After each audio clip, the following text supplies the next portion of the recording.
തെരഞ്ഞെടുപ്പ് പ്രചരണം കൊഴുപ്പിക്കാൻ വിവിധ മുന്നണികളുടെ ദേശീയ നേതൃനിര കൊല്ലത്ത്.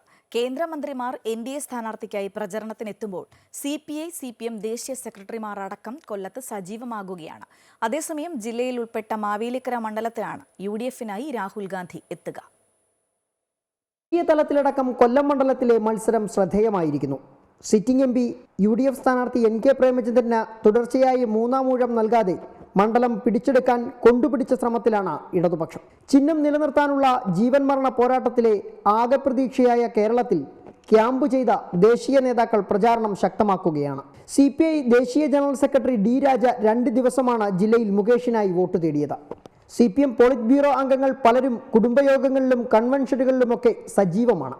വൃന്ദാക്കാരാട്ടിനു പിന്നാലെ CPM ദേശീയ ജനറൽ സെക്രട്ടറി സീതാറാം യെച്ചൂരി തന്നെ കൊല്ലത്ത് സംസാരിക്കും. 20-ന് കന്റോൺമെന്റ് മൈതാനത്തെ വേദിയിലാകും മുകേഷിനായി CPM ദേശീയ സെക്രട്ടറി വോട്ട് തേടുക. കൊല്ലത്തും കൊട്ടാരക്കരയിലുമായി സംഘടിപ്പിക്കുന്ന തൊഴിലാളി പാർലമെന്റുകൾ CITU AITUC ദേശീയ സെക്രട്ടറിമാരാകും ഉദ്ഘാടനം ചെയ്യുക. കൊട്ടാരക്കരയിൽ AITUC ദേശീയ സെക്രട്ടറി അമർജിത് കൗറും കൊല്ലത്ത് CITU ദേശീയ സെക്രട്ടറി തപൻ സെന്നും തൊഴിലാളി പാർലമെന്റ് ഉദ്ഘാടനം ചെയ്യും. CPM-ന്റെ ക്രൗഡ് പുള്ളറായ മുഖ്യമന്ത്രി പിണറായി വിജയനെ എത്തിച്ച ഇടതുപക്ഷം കേന്ദ്രത്തിനെതിരെ ആഞ്ഞടിക്കുമ്പോൾ പ്രതിരോധിക്കാൻ സാക്ഷാൽ പ്രതിരോധ മന്ത്രി രാജ്നാഥ് സിംഗിനെയാണ് NDA ഇറക്കുന്നത്. വ്യാഴാഴ്ച കൊല്ലത്തും കൊട്ടാരക്കരയിലുമാണ് രാജ്നാഥ് സിംഗിന്റെ വേദി.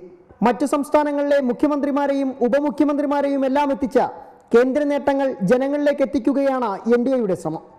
എന്നാൽ മാവേലിക്കര മണ്ഡലത്തിലെ UDF സ്ഥാനാർത്ഥി കൊടിക്കുന്നിൽ സുരേഷിനു വേണ്ടി രാഹുൽ ഗാന്ധി തന്നെയാണ് എത്തുന്നത്. തിങ്കളാഴ്ച വൈകിട്ട് കുന്നത്തൂരിൽ രാഹുൽ ഗാന്ധി കൊടിക്കുന്നിൽ സുരേഷിനായി വോട്ട് തേടി പ്രസംഗിക്കും. അമൃത ന്യൂസ്, കൊല്ലം.